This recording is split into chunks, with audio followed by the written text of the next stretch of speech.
there's a shift towards vertical and digital interactions with customers. Right. What are the key skills and competencies that sales reps need to succeed in this new environment?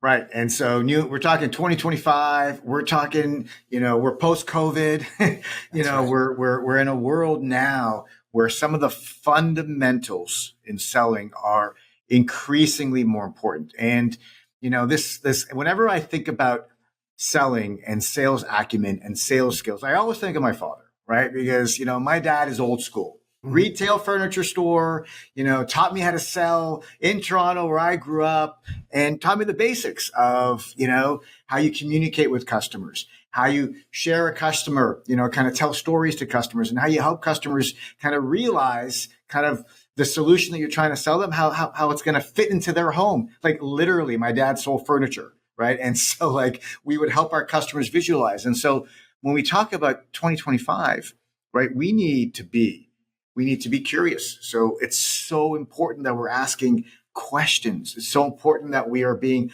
authentically curious and asking the right questions, right?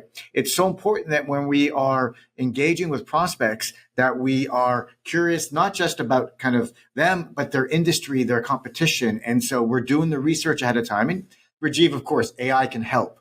However, you know what? The best salespeople are rolling up their sleeves and they're focusing in on what's most important to the people that they're speaking with. So curiosity, storytelling. Yeah. And now in this age of, think about it. I think the stats are now buyers, when they show up, to that first call, they're already 60 to 70% the way through in their buyer's journey, right? And so you really have one shot.